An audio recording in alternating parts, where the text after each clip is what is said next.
오늘 본문은 만일 유대인들이 다시 돌아와서 하나님의 은총을 잊게 된다면 이방인들은 어떻게 될 것인가? 그때도 은혜를 잃어버리지 않는다는 것을 확증하기 위해서 아주 강력한 논증을 하는 본문입니다. 바울은 이방인들을 향해서 자신의 직분이 누구인지 무엇인지 상기시키고 있습니다. 그러나 이 구절은 자신이 맡은 그 직분 자체를 찬양하는 구절이 아니라 하나님께서 맡기신 그 사역 자체, 죽음을 넘어서는 온 힘을 다해서 하고 있다는 바울의 고백과 같은 그러한 본문입니다. 그렇게 일하면서도 자신이 하는 일이 다 이루어지지 못할 것이라는 불확실성을 이야기하고 있습니다. 바울의 직분은 학문적인 지위에서 비롯된 것이 아니라 하나님의 은혜에서 비롯된 직분입니다. 사람들은 사도의 직분이 어떻게 하나님의 은혜이냐고 말을 할지도 모르겠습니다. 이것은 사실 고통스러운 일입니다. 죽을 만큼 힘든 일입니다. 실제로 바울은 수많은 사역을 하다가 고생을 하다가 순교를 당합니다. 오늘 본문은 내가 이방인에게 말하노라 라고 시작합니다. 무언가 비장하고 엄숙한 장면을 연출하고 있습니다. 어떤 학자는 이러한 말투가 이방인들이 기대하고 있는 것과는 다른 어떤 의도를 가지고 말하고자 하는 표현이라고 그렇게 설명합니다. 또 어떤 학자는 앞에서 이미 언급했던 것을 다시 한번 요약하는 그러한 기능으로서 말한다고 이야기합니다. 또 어떤 학자는 지금까지는 설명을 했다면 이제부터는 직접적인 권면을 하겠다라고 직설적으로 사용하는 문구라고 이야기합니다. 너에게 말하노니 라는 이 말은 들으라는 의미이기도 하지만은 듣는 행위의 법에 의지하지 아니하고 믿음의 법을 의지한다는 뜻이기도 합니다. 말은 합니다. 그러나 두 사람이 똑같은 설교를 듣지만은 한 사람은 그 말씀에 감동을 받고 다른 한 사람은 그렇지 않은 경우를 자주 봅니다. 한 사람은 자기 이야기라 듣고 한 사람은 나와는 상관은 없다라고 그렇게 듣지를 않습니다. 한 사람은 감동받는 그 설교를 다른 사람은 차가운 마음으로 듣는 사람이 있습니다. 우리는 똑같은 설교 들으면서 왜 반응이 다르게 나타날까요? 이것이 바로 믿음의 법에 의해서 들려지기 때문에 그렇습니다.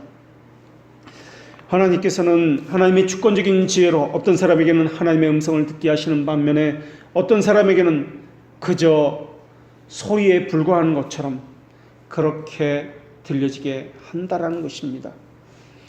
마찬가지로 한 사람은 받은 은혜로 자원하여 하나님을 섬기고 하나님의 영광을 위해서 살아가지만은 다른 어떤 사람은 받은 은혜로 세상 풍조를 따라가면서 자신의 현세욕을 위해서 그렇게 방종하면서 살아가고 있습니다. 오늘 본문에는 사도 바울은 자신의 부르심에 대해서 자부심이 가득한 것처럼 보입니다. 자신의 부르심을 영광스러운 직분이라고 이야기하고 있습니다. 정말 그 부르심이 영광스럽게 여길 만한 것이 있었는가 하는 것입니다. 도대체 그 직분에 어떤 것이 영광스럽게 여길 만한 것이 있었단 말입니까? 사도라 불리니까 멋있게 보입니까? 사람들 앞에서 설교를 하고 사람들이 은혜 받았다고 하니까 멋있게 보이는 것입니까? 그렇다면 묻겠습니다. 바울에게 은혜 받았다고 말을 하는 사람이 더 많았을까요? 아니면 냉소를 날리면서 너는 짓거려라, 나는 내 할 일을 하겠다 하는 사람이 더 많았을까요? 자신의 일을 하는 것처럼 함께하고 목회를 돕는 사람이 더 많았을까요? 아니면 깨고 부수고 방해하고 힘들게 하는 사람이 더 많았을까요? 교인들 중에는 바울을 기쁘게 하는 사람이 더 많았을까요? 아니면 잠을 못 자게 하고 염려하게 하고 마음에 눌리게 하는 사람이 더 많았을까요? 병을 낫게 하는 사람이 많았을까요? 없는 병도 생기게 하는 사람이 더 많았을까요? 살리는 사람이 더 많았을까요? 죽이겠다고 하는 사람이 더 많았을까요? 바울은 어땠을까요? 그 인간을 죽이기 전에는 먹지도 마시지도 않겠다고 맹세한 이가 한 명만 있어도 죽을 지경일 것입니다. 그런데 바울에게는 그러한 사람이 자그마치 40명이나 있었습니다. 그들은 어쩌면은 바울이 먹는 물에나 밥에 독약을 풀어 넣는지도 모르겠습니다. 길을 걸어 다닐 때도 죽이기 위해서 어디서 나타날지 모르는 그런 두려움 가운데, 불안한 가운데 바울은 살았을지도 모르겠습니다. 새벽부터 밤늦게까지 쫓아다니면서 칼을 빼들고 계속 죽이려고 여러 시도를 했을 것입니다. 늘 염려해야 했고 의심해야 했고 마음을 한시도 놓을 수가 없었을 것입니다. 주를 위해서 죽을 힘을 다해서 수고하는데 알아주기는커녕 감옥에 끌려가고 매를 맞고 고문당하고 그것이 한두 번도 아니고 여러 번 죽을 뻔하였다고 그렇게 고백하고 있습니다. 바울은 이 직분 때문에 헐뜯음을 당했고 욕을 먹고 비난을 받았습니다. 이 직분 때문에 수많은 사람들이 분노했습니다. 너는 설교의 능력도 없지 않는가? 너는 몸에 병도 지니고 있지 않는가? 있는 것을 다 빼앗기고 사기를 당하고 강도의 위협이나 동족의 위협이나 교인들의 거짓 위증들 애쓰고 수고하고 줄이고 목마르고 춥고 굶고 헐벗고 날마다 눌리는 것이 있고 얼마나 많은 두려움이 휩싸였는지 또 얼마나 많은 사람들이 자신을 결박하고 죽이려 했는지 야밤 도주를 얼마나 했는지 모릅니다. 수많은 사람들이 시비를 걸어왔고 사형 선고를 받아서 이제 죽었구나라고 생각했던 적이 한두 번이 아니었습니다. 사방으로 우겨쌈을 당하였고 앞이 보이지 않을 정도로 낙담했고 억눌림을 당했고 말도 안 되는 거짓 고소와 거꾸리트림을 당하였고 낙심했고 말을 할 수 없을 만큼 오래 참음을 겪어야 했고 궁핍, 곤란, 곤고함, 요란함, 수고로움 얼마나 많은 일들이 있었는지 모릅니다. 그런데 사도 바울이 무엇이라 고백합니까?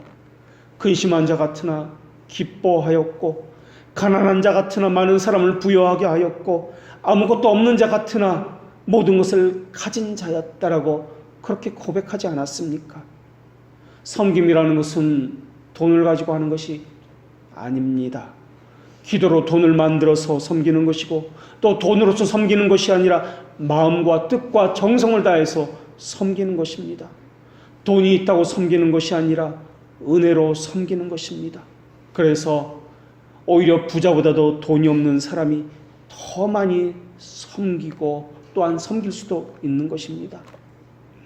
사도 바울은 사람이 보기에는 영광스럽다고 말할 수 있는 것이 너무나 없습니다. 초라합니다. 민망합니다. 이것을 어떻게 영광스럽다고 이야기할 수 있단 말입니까?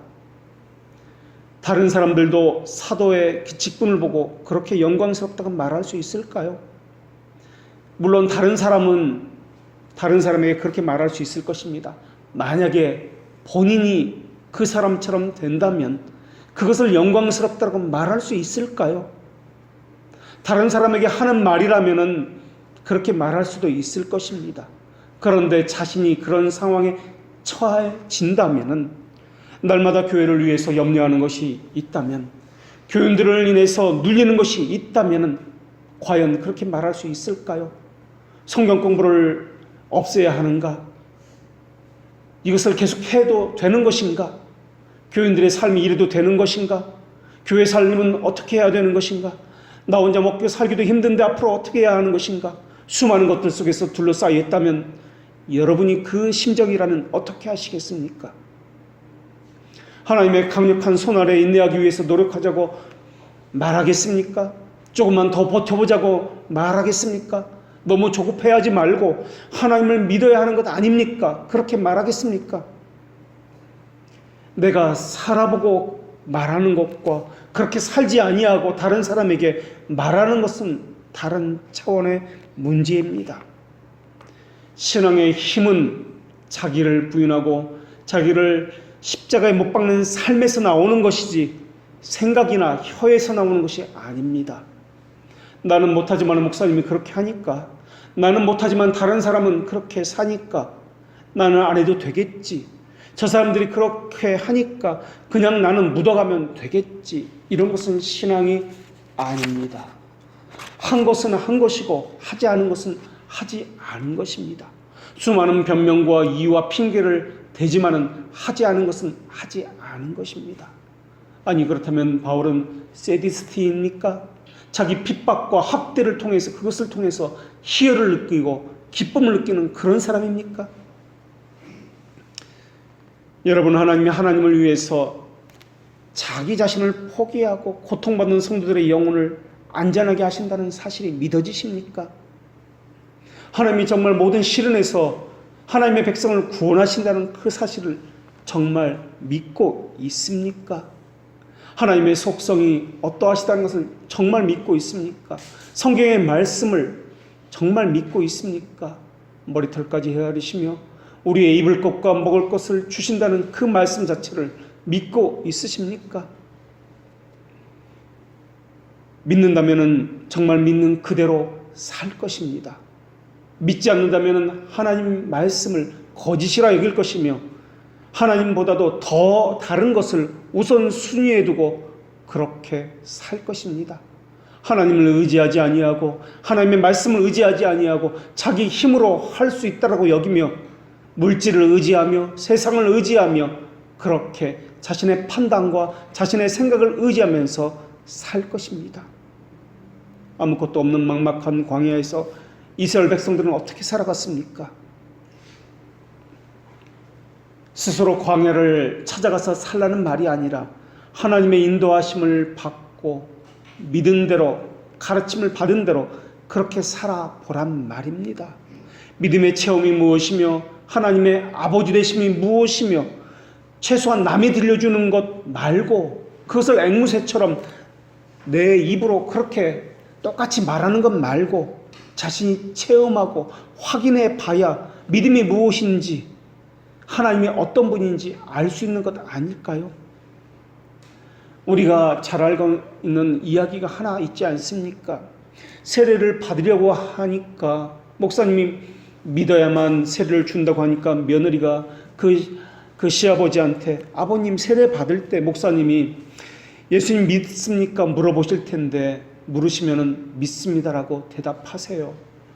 이렇게 이야기했다는 거 아닙니까? 또 예수님이 누구 때문에 돌아가셨습니까? 라고 질문하시면 내 죄 때문에 돌아가셨습니다라고 아버님 꼭 말씀하세요. 그래서 목사님이 예수님이 누구 때문에 돌아가셨습니까? 물으니까 그 어르신이 우리 며느리 때문에 예수님이 돌아가셨습니다라고 대답했다는 그 이야기가 있지 않습니까? 이것은 우스운 실례입니다만 우리가 다 그렇게 하고 있지는 않는가 돌아보자는 것입니다.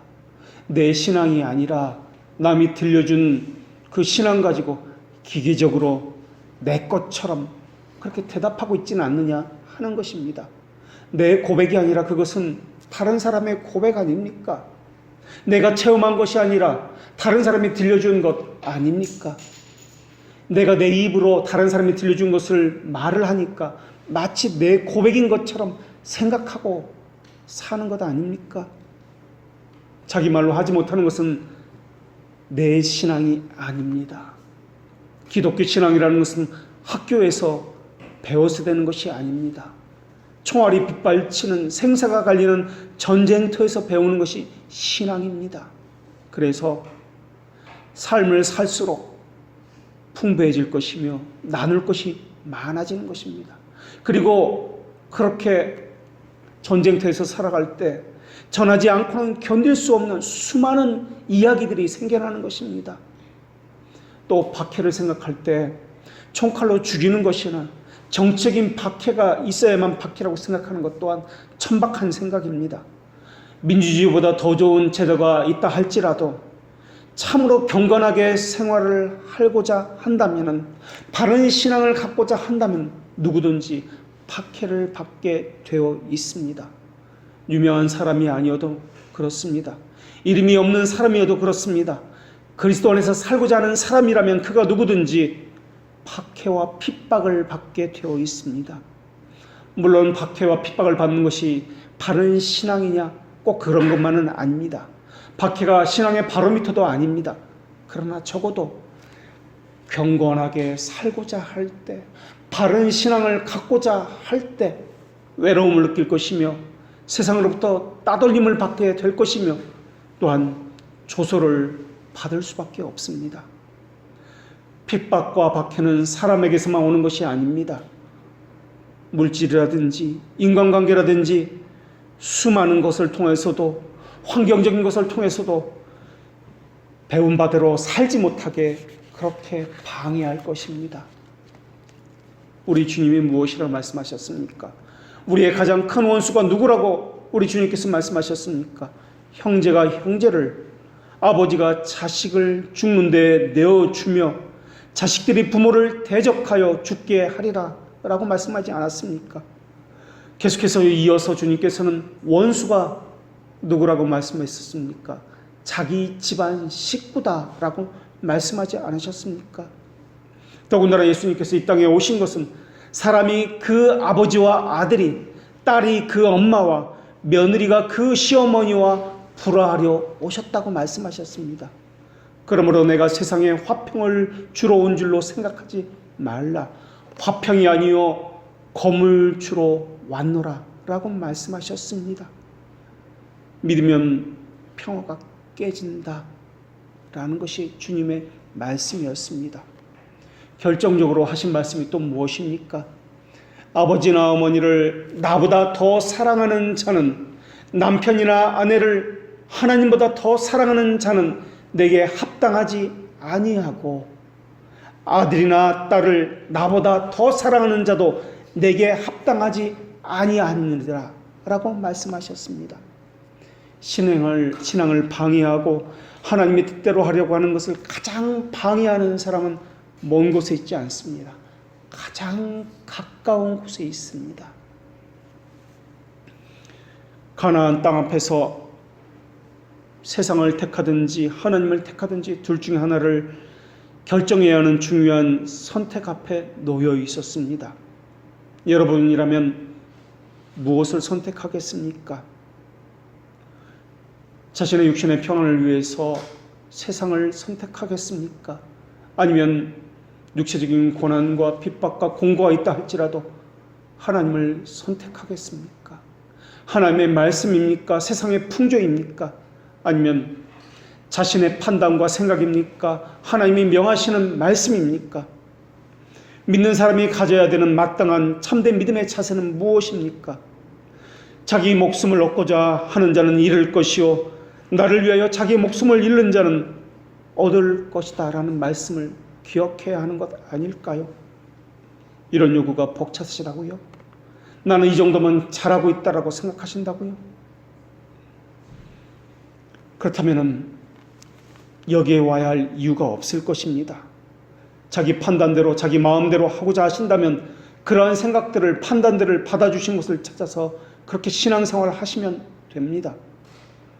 이것은 부족하고 힘겹지만은 어떻게든 하나님의 말씀대로 하려고 세워진 교회입니다. 성경이 정한 명확한 규정된 원리가 아니면 우리는 견딜 수 없어야 하고 받아들일 수 없어야 합니다. 그것을 위해서 우리는 서약도 하였습니다. 그리고 그 서약으로 우리의 삶의 증거로서 우리의 서약이 참되다는 것을 증거로 보이겠다고 하였습니다. 우리가 두려워해야 하는 것이 무엇입니까? 사람의 권위, 비난입니까? 인간관계의 깨어짐입니까? 헐벗음입니까? 배고픔, 물질의 없음, 이런 것입니까? 물질이 좀 부족하면 어떻습니까? 하나님을 소유한 것은 천하를 소유한 것 아닙니까? 몸은 죽여도 영혼은 죽이지 못하는 사람을 두려워하지 말아야 하는 것 아닐까요? 오직 몸과 영혼을 능히 지옥에 멸하시는 분은 두려워해야 하는 것 아닐까요? 아직도 징조를 보지 못하고 계십니까? 하나님이 오늘 밤이라도 우리를 데려가신다면 그동안 모아둔 돈, 인간관계, 명예, 창고에 쌓아둔 수많은 것들은 과연 도대체 누구의 것이 되겠습니까? 너희의 머리털까지 다 세신다 하신 바 말씀하신 분이 하나님 아닙니까? 하나님은 하나님의 자녀의 영혼을 지키시는 분이라고 우리에게 알려주신 분 아닙니까? 주는 그의 택하신 백성을 보호하시는 분이시요 주는 우편에 그늘이시며 해는 낮에 그들을 상하지 않게 하실 것이고 밤의 달도 그들에게 엄습하지 못할 것이다 라고 주께서 말씀하지 않으셨습니까? 하나님이 누가 북방의 철과 쇠를 무찌를 수 있느냐고 물으실 때 뭐라고 우리는 대답해야 할까요? 사람의 검은 하나님을 섬기는 의무의 길에 있을 때 전혀 유용하지 않습니다. 왜 하나님을 버려서까지 자기가 자기를 책임지려 하고 있는 것입니까? 그것이 사람 보기에는 생명의 길 같으나 그것은 죽음의 길이라는 것을 왜 모르십니까? 하나님의 백성을 노수로 감싸고 철로 그 사람의 발이 되게 하시는 분은 하나님이지 않습니까? 바울을 보십시오. 이제 더 이상 바울은 이전의 바울이 아닙니다. 겁 많고 두려워했던 베드로도 이제는 이전의 베드로가 아니라 예수 그리스도를 만나고 사자와 같이 담대해졌습니다. 한때는 약한 소녀의 증언에도 두려워했고 벌벌 떨었고 믿지 못했던 베드로였습니다. 그러나 이후에는 수천 명의 공회 앞에서도 담대하게 하나님의 말씀을 증거할 수 있는 그러한 사람이 되었습니다. 이런 일은 하나님에게 어려운 일이 아닙니다. 왜 온 땅을 창조하신 그분의 섭리와 그분의 보호하심을 믿지 못하는 것입니까? 왜 오늘은 내가 이렇게 하고 내일은 아무 도시에 가서 거기서 1년을 유하면서 장사를 하여 이득을 보리라 하고 장사꾼처럼 머리를 짜내고 있는 것입니까? 손을 깨끗이 하고 두 마음을 품은 것을 버리고 마음을 성결히 해야 하는 것 아닙니까? 어떻게 한 입에서 찬송과 저주가 함께 날 수 있단 말입니까? 믿는다는 것은 하나는 버리고 하나는 택한다는 뜻입니다. 어느 것은 버려야 하고 어느 것을 택해야 하는 것입니까? 우리가 세상을 만약에 버린다면 세상은 우리를 비난할 것입니다. 우리를 핍박할 것입니다. 세상은 자기와 다른 방식대로 사는 것을 너무나 미워하고 싫어하기 때문에 그렇습니다. 그래서 비난하고 핍박하는 것입니다. 그러나 세상과 같아지려고 할 때 세상은 박수를 보내고 그 사람에게 지지를 보낼 것입니다. 그래서 모든 인류 가운데 가장 온유하다고 하나님에게 인정받은 모세도 세상 사람들에게는 비난을 받았습니다. 가장 경건하고 열정적으로 복음을 전했던 스데반도 사람들의 거짓 증언과 선동에 죽임을 당했습니다. 궁전은 분명 감옥보다 아름답고 훌륭합니다. 그러나 하나님은 감옥을 궁전보다 더 아름답게 하실 수 있는 분 아닙니까? 자유는 규제보다 더 귀하고 더 즐겁습니다. 그러나 하나님은 감옥에 있는 바울이 감옥 밖에 있는 사람들에게 그 자유로운 사람들을 위로하고 오히려 격려하지 않았습니까? 우리 생각으로는 자유를 가진 감옥 밖에 있는 사람이 감옥 안에 갇혀있는 자유를 빼앗긴 바울을 위로하고 격려해야 합니다. 그런데 갇힌 자는 자유인처럼 살았고 갇히지 않은 사람은 갇힌 자처럼 얽매여서 그렇게 허겁지겁 살아가고 있습니다. 힘겨워하고 있습니다. 참으로 역설적입니다. 하나님은 애굽의 보물보다도 그리스도로 인해서 받는 고난이 더 부요하다라고 그렇게 말씀하셨습니다. 우리는 우리 앞에 놓인 막대기를 스스로 치워버리려고 조급해하고 있습니다. 이것은 어떤 태도입니까? 하나님을 믿지 못하는 태도 아닙니까? 또 자기를 의지하겠다는 태도 아닙니까? 사도들은 성전에서 설교한 일로 인해서 능욕을 받으며 매를 맞았습니다. 그런데 공회를 떠날 때는 기쁨으로 찬송을 하면서 떠났습니다. 바울과 실라는 감옥에서 눈물을 흘리며 고통 가운데 있는 것이 아니라 오히려 찬송을 부르며 노래를 불렀습니다. 이러한 믿음은 어디서 오는 것입니까? 이런 일은 지성 이상의 것이 있어야 되는 것 아닐까요? 하나님은 고난 가운데 있는 사람에게 이렇게 말씀하셨습니다. 너는 장차받을 고난을 두려워하지 말라.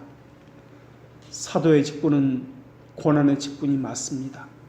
그러나 동시에 영광의 직분입니다. 그것을 감당해 본 사람은, 그렇게 살아본 사람은 그 뜻이 무엇인지 이해할 수 있습니다. 그렇게 살아보지 않은 사람은 절대 이해할 수 없습니다. 아무리 설명해줘도 이해가 되지 않습니다. 하나님이 누군지, 어떤 분인지, 부성의 언약, 보호자, 이 말은 절대 이해할 수 없습니다. 성경에서 말하는 지식은 경험하여 알게 된 지식입니다. 이 지식은 지식이 아닌데 지식이라고 불리는 지식입니다. 그래서 하나님을 아는 지식은 아무나 가질 수 있는 지식이 아닙니다. 하나님은 바울을 보호하기 위해서 그리스도를 통해서 하나님의 사랑의 어떠하심을 바울에게 알려주셨습니다. 그래서 하나님이 어떤 분인지 알게 되었기 때문에 바울은 견딜 수 있게 되었으며 남들이 갖지 못한 것을 가졌다라고 고백하게 된 것입니다. 사도지 어찌 그것이 바울만의 직분이겠습니까? 우리도 하나님의 부르심을 받았을 때 성도로 부름을 받기도 하고 사명으로 부르심을 받기도 하고 직분이나 섬김을 위해서 직분을 또한 부르심을 받기도 합니다. 하나님의 자녀는 누구든지 하나님으로부터 부르심을 받습니다. 사람들은 현재 고난도 기뻐할 수 없다고 그렇게 이야기할지도 모르겠습니다. 자신의 처한 상황을 보면은 도저히 기뻐할 수 없는 상황이라고 말할지도 모르겠습니다. 어떻게 범사에 감사할 수 있습니까? 어떻게 능력 주신 자에서 모든 것을 할 수 있다고 말할 수 있단 말입니까? 라고 반문할 수 있습니다. 그렇다면 바울은 어떻게 했는지 보십시오.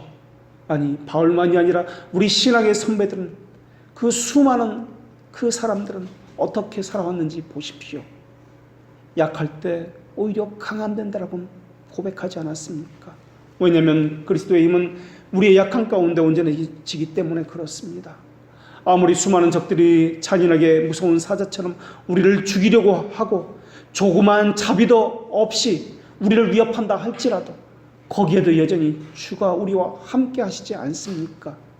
주가 우리와 함께 하신다는 그 사실을 체험하여 분명히 알게 된다면, 그것이 어떤 의미인지 깨닫게 된다면, 그래서 이 심정에 간직하고 보존하게 된다면 하나님의 말씀도 신뢰하게 될 것입니다. 말씀의 완전성이 어떤 것인지 깨닫게 될 것입니다. 주님은 우리가 하는 모든 일을 격려하시는 분은 아닙니다. 주님 뜻대로 하는 일에만 우리를 격려하고 견딜 수 있는 힘을 주시는 분이십니다. 하나님이 그 영혼을 지키실 때 우리는 어디에 있든지 무엇을 하든지 자유롭게 됩니다. 하나님은 또 모든 사람을 자유롭게 하시는 분은 아닙니다. 어떤 사람은 자유를 위해서 부름을 받았는데 억압과 양심의 눌림을 가지고 살고 있습니다. 어떤 사람은 헐벗음과 감옥에 갇혔는데 오히려 풍성하고 기쁨과 감사의 찬송을 하는 사람이 있습니다. 하나님께서 우리를 돌보신다는 것을 우리에게 깨닫게 하기 위해서 어떤 일을 하셨는지를 생각해 보십시오. 그것을 삶에서 체험하지 못한 사람은 하나님을 절대 신뢰할 수 없을 것이며 스스로 자기를 책임지려고 자기 의를 가지고 힘겨워할 것입니다. 우리는 우리의 길 또한 하나님께 맡기라는 명령을 받았습니다. 너희 일을 하나님께 맡겨라. 이것이 하나님의 명령이었습니다. 너의 영혼을 하나님께 맡기라. 그리하면 그가 모든 것을 돌보실 것이다. 이것이 하나님의 약속입니다. 영혼을 하나님께 맡기기 싫어하는 사람은 점점 더 태만해질 것이고 세속적이고 냉정하고 경건에 대해서는 게으르지게 될 것입니다.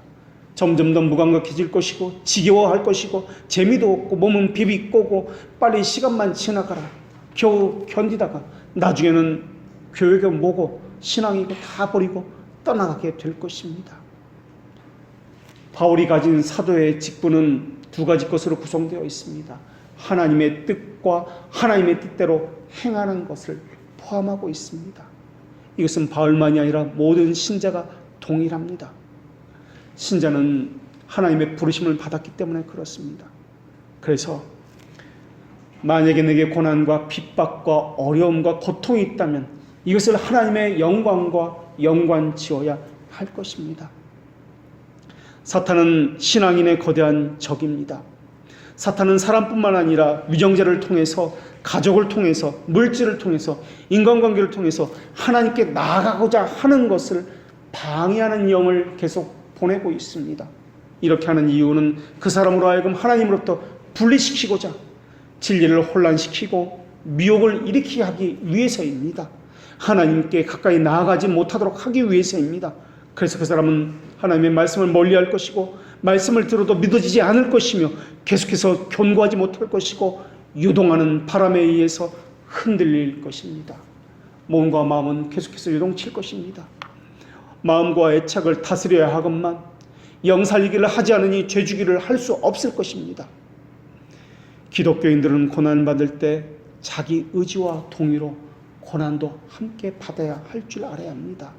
마찬가지로 죄주기와 영살리기도 율법적으로 억지로 하는 것이 아니라 자원하고 자발적으로 해야 합니다. 자기 십자가라는 것은 지지 않을 수 있는 것입니다. 지지 않고 버릴 수 있는 것이 자기 십자가입니다. 그러나 신자라면 자발적으로 지지 않아도 될 그 십자가를 져야 합니다. 그리스도의 멍에도 마찬가지입니다. 버릴 수 있습니다. 그러나 신자라면 자원하여 그 멍에를 매야 합니다. 그 자원은 억지로가 아니라 기쁨으로, 감사함으로 스스로입니다.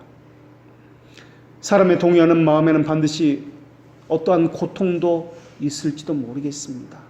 그러나 주님께서는 스스로 멍에를 쥐고 주께 나와 배워라 라고 말씀하셨습니다. 내 멍에는 쉽고 내 짐은 가벼우니라 라고 말씀하셨는데, 그것을 지고 그것을 메고 주 앞에 살아본 사람은 그 말씀의 뜻이 무엇인지를 이해할 수 있게 될 것입니다. 바로는 이스라엘을 해하려 하였습니다. 그러나 바로는 어떠했습니까?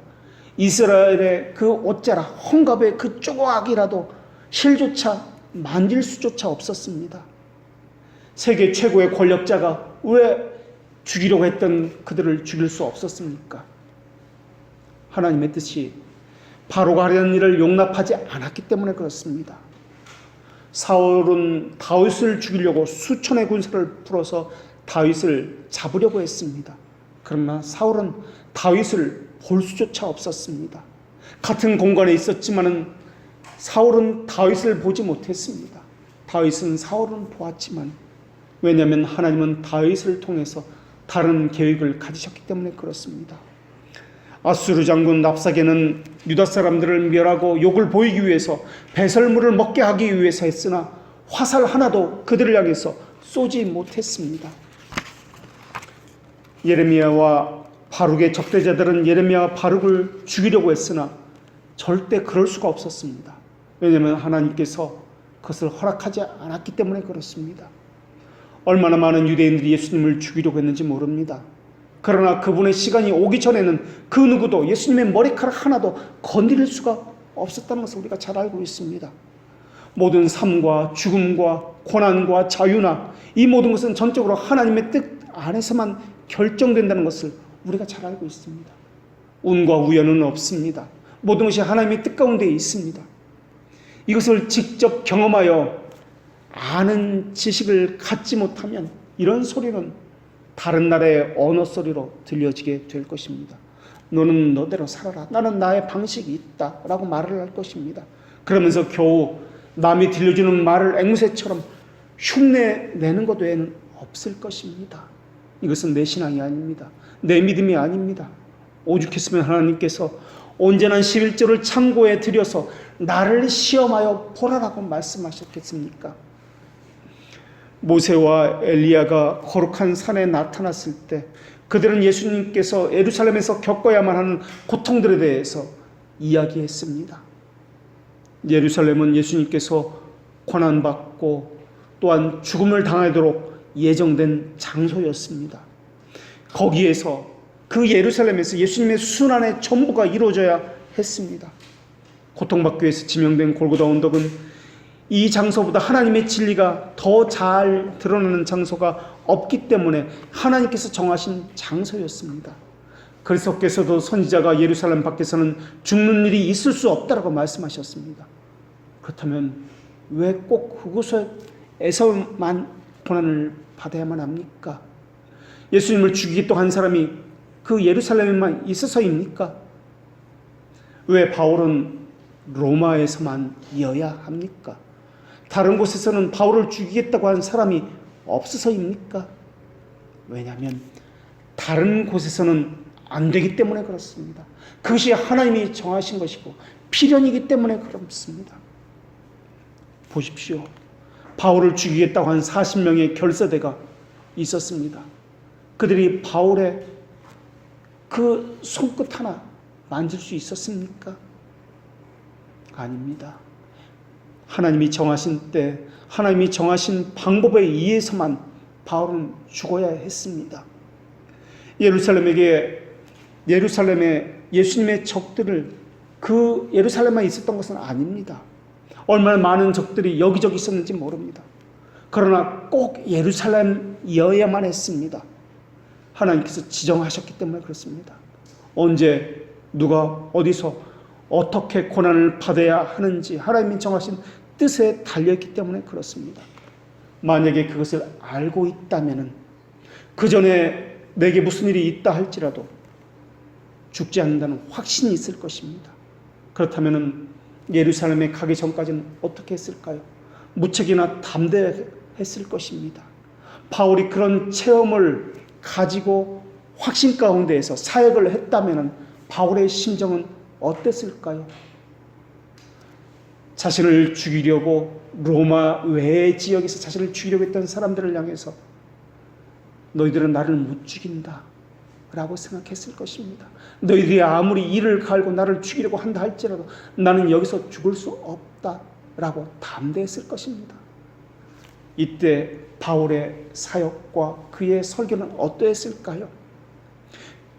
로마에 당도하기 전까지는 최소한 죽지 않을 것이라는 확신이 있었습니다. 너희 중 그 누구도 생명에는 손상이 없겠고 오직 배뿐이라 하는 것이 하나님의 말씀이었습니다. 아무리 태풍이 몰아친다 할지라도 비바람이 파도가 높게 거세게 몰아친다 할지라도 바울이 얼마나 당당했습니까? 얼마나 담대했습니까? 오히려 자신을 결박한 군인들을 위로하고 격려하면서 너희들은 여기서 생명을 단 한 사람도 죽임을 당하지 않을 것이다라고 그렇게 이야기했습니다. 그렇게 평생을 사역한 것입니다. 없으면은 이를 모를 사람을 통해서 채워주셨고 부족하면은 까마귀를 통해서도 하나님께서 물어다 주셨습니다. 그것을 경험하지 않은 사람은 어떻게 이것을 알 수 있을까요? 그런 일은 다른 사람 보기에는 이적이고 기적이다, 놀라운 일이다 말을 하겠지만 날마다 만나를 경험하는 이스라엘 백성에게는 그것은 이적이 아니라 당연한 일입니다. 오늘 그 일이 있었다면 내일도 그 일이 있을 것이고 그 다음 날도 있을 것을 당연하게 확신했을 것입니다. 그리스도께서는 베드로에게도 어떤 죽음으로 하나님을 영화롭게 할지 미리 말씀해 주셨습니다. 유대인들이 그리스도를 십자가에 못 박았을 때도 성경에 대해서 그 일에 쓰여진 말씀 그대로 다 이루어졌 것이다. 다 이루어졌노라라고 그렇게 말씀하셨습니다. 누가 배고픔으로 죽고 헐벗음으로 죽고 누가 칼로 죽고 누군가는 포로를 대고 누군가는 짐승의 먹이가 되고 누군가는 물질을 얻고 누군가는 하나님의 나라 일을 위해서 사용되고 누군가는 무엇이 되어 하나님의 이름을 내고 이 모든 것은 하나님이 정하신 대로 정하신 방법대로 다 이루어질 뿐입니다. 그러나 유기된 자들은 자신의 의지로 하나님의 방법을 사용하지 아니하고 자신의 생각과 판단대로 할 뿐입니다. 하나님께서는 자신의 백성에게만 각자의 과정과 일과 직원을 부여하십니다. 세례 요한도 하나님의 영광을 위한 과정과 직원을 가졌습니다. 사도 바울도 마찬가지였습니다. 나의 떠날 기약이 가까웠도다. 내가 선한 싸움을 다 싸우고 나의 달려갈 길을 다 마치고 믿음을 지켰으니 이제 죽음을 앞에 두고 있습니다. 바울의 심정이 어땠을까요? 돌아보니 후회와 회한으로 가득 찼을까요? 아니면 감사와 평안으로 가득 찼을까요? 아직 그것까지는 경험해보지 못했지만 아마도 감사함으로, 그리고 홀가분함으로, 평안함으로 자신의 사명을 다 완수했으니 기뻐했을 것입니다. 범사의 오래 참음과 가르침으로 경책했고 경계했고 권했던 모든 사역을 이제 끝마치려 하고 있습니다. 바울의 심정이 어땠을까요? 바울이 유대인을 시기하게 하여 그들 중 얼마를 구원할 수 있는 것은 아니었습니다. 이것 역시 하나님의 손아래에 있었습니다. 그런데도 불구하고 바울은 얼마를 구원하기를 소망하고 있습니다. 하나님은 바울에게 그들도 그 택자도 맡겨주셨습니다. 그리고 바울에게 동시에 사명과 함께 고난도 주셨습니다. 고난이라는 것은 하나님의 백성을 더욱 순수하게 만드는 은과 금과 같이 연단하게 하는 것입니다. 더 많은 열매를 맺게 하는 것입니다. 고난은 우리로 하여금 자라게 하는 것이며 하나님의 뜻을 분별하게 하는 하나님의 도구입니다. 하나님께서 밥계제를 세우시는 이유는 우리에게 주시는 하나님의 은혜를 시험하게 하기 위해서입니다. 그 시험을 이기기 위해서는 더더욱 말씀과 경건으로 무장해야 할 것입니다. 그때 우리에게 찾아오는 평안과 천국의 감동은 엄청날 것입니다. 고난은 우리를 두렵게 하는 계기가 아니라 하나님을 만나게 하는 계기가 되게 할 것이며 천국으로 가는 길에서 우리를 더 안전하게 우리를 인도하는 도구가 되게 할 것입니다. 그래서 바울은 고통이 아니라 고통 너머에 있는 소망을 보았던 것입니다. 지금 우리에게 닥치는 고난과 핍박은 이것은 소망을 위한 것이지 고난 자체가 목적이 아니라는 것을 체험한 사람들은 다 알고 있습니다. 바울이 날마다 누린 것이 무엇입니까? 직분을 통해서 고난과 고통을 경험한 것이 목적이었습니까? 아니면 그 너머에 계신 하나님의 함께하심과 구원의 은혜를 경험한 것입니까? 말할 수 없는 신비로 다가오셔서 하나님의 마음을 부어주셨고 그 은혜를 찬양하지 않고는 견딜 수 없는 마음을 하나님께서 주신 것 아닙니까? 그래서 내게 있는 이 고난은 고난이 아니라 하나님의 영광을 위한 도구다. 이 소망에 대한 확신을 가지고 살아갔던 것 아닙니까? 고난이 소망을 가져온다는 그 역사를 누가 이해할 수 있겠습니까? 경험해보지 못한 사람은 그 신앙의 신비를 모를 것입니다. 그저 그런 사람은 여전히 하나님에 대해서 남이 들려주는 이야기를 듣고 그것을 자기 것처럼 그렇게 말을 할 것입니다. 분명히 말씀드렸지만 그리스도의 학교는 교실에서 만들어진 것이 아니라 광야에서 태어난 것입니다. 하나님 한 분만으로 만족하지 못할 때는 다른 것에서 만족함을 얻기 시작할 것입니다. 그것을 얻기 위해서 노력할 것입니다. 사도 바울이 자신의 직분을 영광스럽게 여긴다는 것은 자신을 주목해서가 아니라 하나님에게 주목했기 때문에 그러합니다. 예루살렘에 올라가면은 고난과 핍박이 있다는 성령님의 말씀을 바울은 들었습니다. 그런데도 불구하고 고난과 핍박을 받기 위해서 예루살렘으로 올라갑니다. 왜 예루살렘으로 올라갑니까? 이건 역시 하나님의 영광과 관련되어 있기 때문에 그렇습니다. 자기 유익을 챙긴다면 예루살렘으로 가야 할 이유가 없습니다. 고난과 핍박이 있는데 왜 그곳으로 가야 한단 말입니까? 그러나 신자는 자기를 부인하는 삶을 사는 사람들입니다.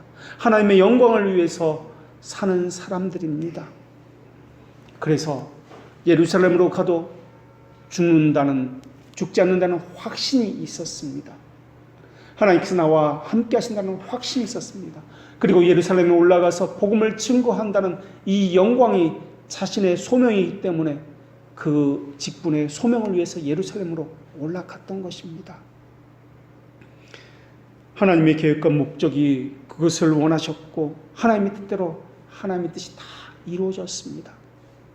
사도 바울은 다른 성경에서 그러한 자신의 직분에 대해서 이렇게 고백합니다. 내가 교회의 일꾼 된 것은 하나님이 너희를 위하여 내게 주신 직분을 따라 하나님의 말씀을 이루려 함이니라. 하나님의 일을 이루시기 때문에 그렇습니다. 이것이 바울이 자신의 부르심을 영광스럽게 여긴 이유입니다. 그렇다면 묻겠습니다. 우리가 하는 일의 중심에 누가 있습니까? 내 자아, 내 욕심, 자기 이익, 나를 위하여 자기 중심적인 것이 있습니까? 아니면 내 유익이 아니라 하나님을 위하여라는 하나님의 영광이 있습니까? 바울은 이방인의 사도가 되었습니다. 단지 이방인을 하나님의 나라로 인도하기 위해서 보낸받은 것은 아닙니다. 하나님께 그들을 인도하는 것은 물론이고 바르게 그들을 세우기 위함이었습니다. 바울의 존재 이유는 하나님의 영광을 위해서였습니다. 하나님의 영광은 결국 하나님 자신을 의미합니다. 그것이 우리의 존재 이유이기도 합니다. 먹든지 마시든지라는 말은 모든 일상을 의미합니다. 무의식적으로 행하는 모든 것을 포함합니다. 우리의 모든 일상이 하나님의 영광을 위해서라는 것입니다. 그것이 신자이기 때문에 그렇습니다. 그렇게 하는 것이 하나님의 영광입니까? 물어야 합니다. 직분을 주셨다는 것은, 부르셨다는 것은 그 기원이 하나님으로부터라는 말입니다. 그 직분을 주셨다는 것은 그 직분을 통해서 하나님이 무언가 계획하셨다는 말이며 그것을 통해서 하나님께 나오도록 부르셨다는 말입니다. 모든 것이 하나님으로부터 와서 모든 것이 하나님을 향합니다. 그것이 우리에게 일을 주시고 학업을 주시고 해야 할 일들을 주신 이유입니다. 그 일을 통해서, 그 직업을 통해서 하나님의 영광이 드러나고 있습니까? 물어야 합니다. 우리 인생의 최대 목적은 하나님을 영화롭게 하고 하나님을 영원토록 즐거워하는 것입니다. 우리의 존재 이유는 하나님의 영광과 연결이 되어야 합니다. 그렇다면 묻습니다. 여러분에게 하나님은 정말 하나님입니까? 살아계신 하나님입니까? 여러분은 정말 영원한 왕으로서 하나님을 섬기고 있습니까? 왕이신 하나님의 말씀이라면 무조건 믿고 순종하고 따르고 있습니까? 여러분에게 두려워하는 것이 무엇이 있단 말입니까? 하나님의 말씀은 땅은 흔들리고 두려워 떨었다라고 말씀하고 있습니다. 정말 여러분은 땅이 두려워서 떠는 것처럼 그분의 말씀 앞에서 두려워 떨고 있습니까? 만약에 그렇지 않다면, 그렇지 않은 여러분은 과연 누구입니까? 무엇이라 불려야 합니까?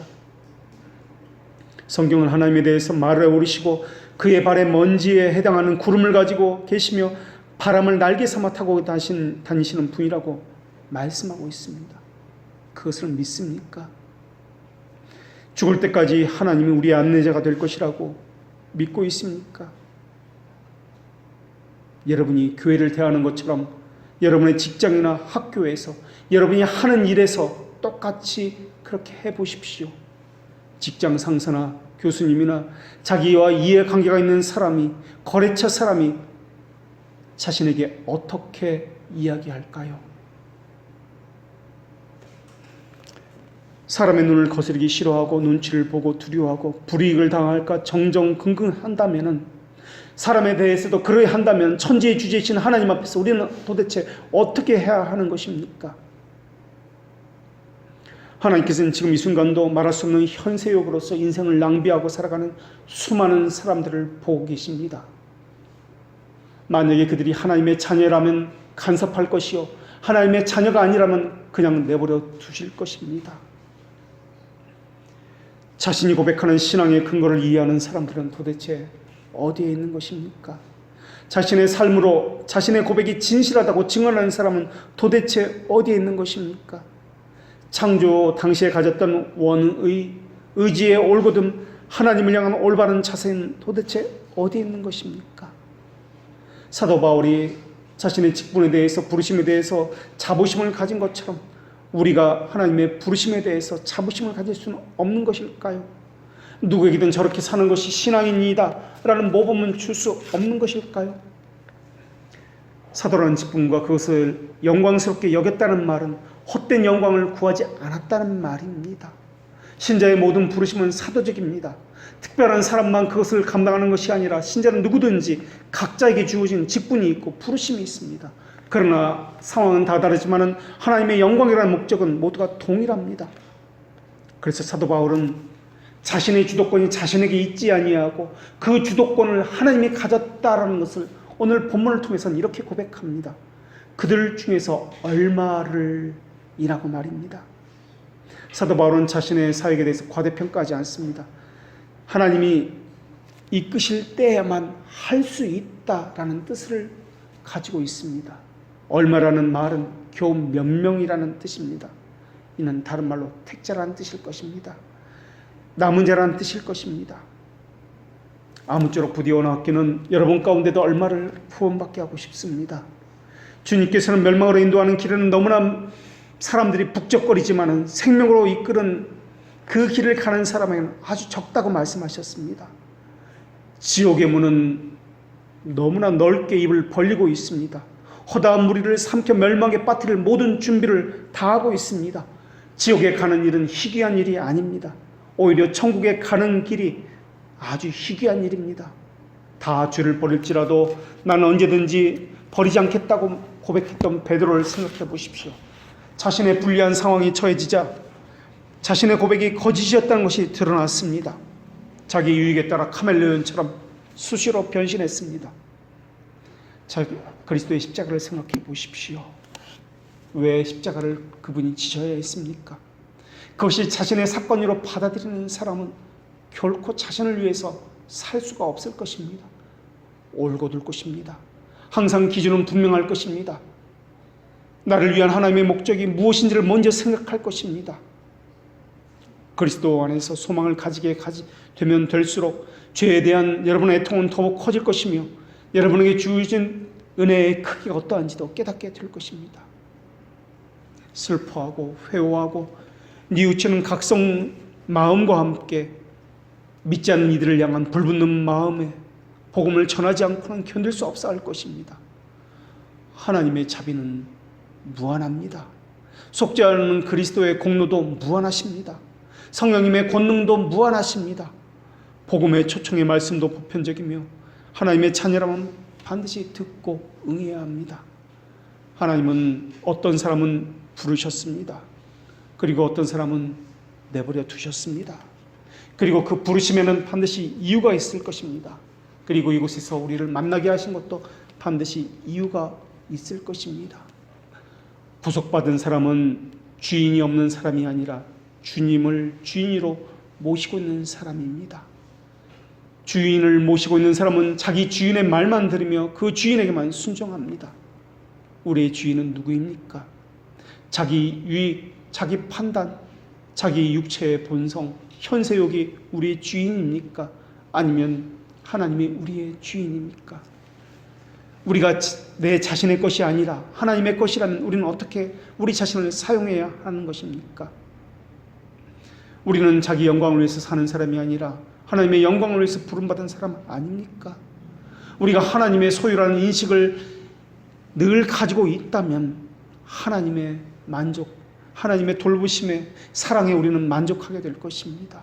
그리고 지나친 두려움, 근심, 자신에 대한 모든 염려에서 벗어날 수 있게 될 것입니다. 그리스도의 십자가가 우리에게 무엇을 말씀해주고 있습니까?